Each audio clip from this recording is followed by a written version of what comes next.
മലയാളത്തിൽ നിന്നുള്ള മികച്ച എൻട്രി ആയിരുന്ന ആടുജീവിതത്തെ ദേശീയ പുരസ്കാരങ്ങളിൽ നിന്ന് പൂർണ്ണമായും ഒഴിവാക്കി നിർത്തിയതിനെക്കുറിച്ച് കഴിഞ്ഞ ദിവസം ഒരു അഭിമുഖത്തിൽ നടി ഉർവശി പ്രതികരിച്ചിരുന്നു. ആടുജീവിതത്തെ അവർക്ക് എങ്ങനെയാണ് ഒഴിവാക്കാൻ കഴിഞ്ഞത്?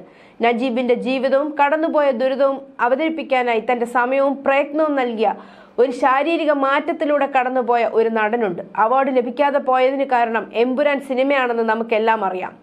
അവാർഡുകൾ രാഷ്ട്രീയവൽക്കരിക്കാനാവില്ല എന്ന് ഉർവശി പറഞ്ഞു. എമ്പുരാൻ എന്ന സിനിമ ഗുജറാത്ത് കലാപത്തിന്റെ പേരിൽ ഹിന്ദു സമുദായത്തെ ഏകപക്ഷീയമായി വിമർശിക്കുന്ന ഒന്നായിരുന്നു. ഇതിന്റെ സംവിധായകൻ പൃഥ്വിരാജ് ആയിരുന്നു. ഇതാണ് അവാർഡ് ലഭിക്കാതിരിക്കാൻ കാരണമായതെന്നാണ് നടി ഉർവശി പറഞ്ഞതിനർത്ഥം. ഉർവശിയുടെ പ്രതികരണത്തിന് യുവ BJP നേതാവ് യുവരാജ് ഗോകുൽ നൽകിയ മറുപടി വൈറലായി ഫേസ്ബുക്കിൽ പ്രചരിക്കുകയാണ്.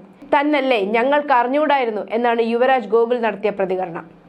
ദേശീയ അവാർഡുകളിൽ തീർച്ചയായും ജൂറിയുടെ കാഴ്ചപ്പാട് പ്രതിഫലിക്കുമെന്ന് ഉറപ്പാണ്. അശുതോഷ് ഗോവാരികർ എന്ന ലഗാൻ ഉൾപ്പെടെയുള്ള ചിത്രങ്ങൾ സംവിധാനം ചെയ്ത വ്യക്തിയായിരുന്നു ഇത്തവണ ദേശീയ പുരസ്കാര സമിതി ചെയർമാൻ. ആടുജീവിതം എന്ന സിനിമയുടെ അഡാപ്റ്റേഷനെ കുറിച്ച് വലിയ മതിപ്പ് അശുതോഷ് ഗവാരിക്കറിന് ഇല്ലായിരുന്നു. അഭിനേതാക്കളുടെ പ്രകടനത്തിന് ആധികാരികതയില്ലെന്നും അദ്ദേഹം നിരീക്ഷിച്ചിരുന്നു. ഇക്കാര്യത്തിൽ ജൂറിയിലെ പല അംഗങ്ങളും ഇതേ അഭിപ്രായം തന്നെയാണ് പ്രകടിപ്പിച്ചത് എന്നും റിപ്പോർട്ടുണ്ട്. ഇതാകാം ഒരുപക്ഷെ പൃഥ്വിരാജ് പിന്തള്ളപ്പെടാൻ കാരണമെന്നും ചൂണ്ടിക്കാട്ടപ്പെടുന്നു.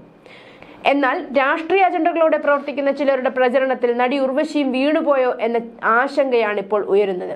സൗത്ത് ഇന്ത്യ നോർത്ത് ഇന്ത്യ ചേരിതിരിവും വിമർശനങ്ങളിൽ ഉർവശി ഉയർത്തിയിരുന്നു. ഇതുവരെ കാണാത്ത ഉർവശിയുടെ ഒരു മുഖമാണ് ഈ അഭിമുഖത്തിൽ ദേശീയ അവാർഡിനോടുള്ള പ്രതികരണത്തിൽ കാണുന്നത്. മറ്റാരുടെ അജണ്ട നടപ്പാക്കാൻ ഉർവശി കരുവായി തീർന്നു എന്നാണ് പലരും സംശയിക്കുന്നത്. ഉർവശിയുടെ ഈ അഭിപ്രായത്തെ വിമർശിച്ച് നിരവധി കമന്റുകളാണ് വരുന്നത്. ഗ്രേറ്റ് ഇന്ത്യൻ കിച്ചൺ അയ്യപ്പ വിശ്വാസികളെ വേദനിപ്പിച്ചു, അതിന് നല്ല ചിത്രത്തിന്റെ അവാർഡ് കൊടുത്തു. മീശ എന്ന നോവലിൽ പുരസ്കാരം കൊടുത്തു, ഹിന്ദുവിനെ നോവിച്ചു. അവാർഡിന് അർഹതയുള്ള ദേവനന്ദയെ തഴഞ്ഞു. അന്നൊന്നും ഇവരുടെ നാവ് ചലിച്ചില്ല. ഇപ്പോൾ മാനദണ്ഡം അറിയണമല്ലേ? ഇവിടുത്തെ സർക്കാർ നൽകുന്ന അവാർഡുകളെല്ലാം കമ്മികൾക്കാണല്ലോ. അതെന്താ രാഷ്ട്രീയമല്ലേ ചേച്ചി? അത്ര എതിരെ അഭിപ്രായമുള്ളവർ അന്തസ്സായി നിരസിക്കണം. രായപ്പന് കിട്ടാത്ത അവാർഡ് തനിക്കും വേണ്ടെന്ന് തീരുമാനിക്കണം. അങ്ങനെ നിരസിച്ചാൽ സർക്കാർ ആ പണം വല്ല അവശകലാകാരനും കൊടുത്താൽ 100 കോടി പുണ്യം കിട്ടും. ഉർവശി കുറച്ച് ആൾക്കാരുടെ കയ്യടിയും വാങ്ങി ഇവിടെ ഇരിക്കട്ടെ.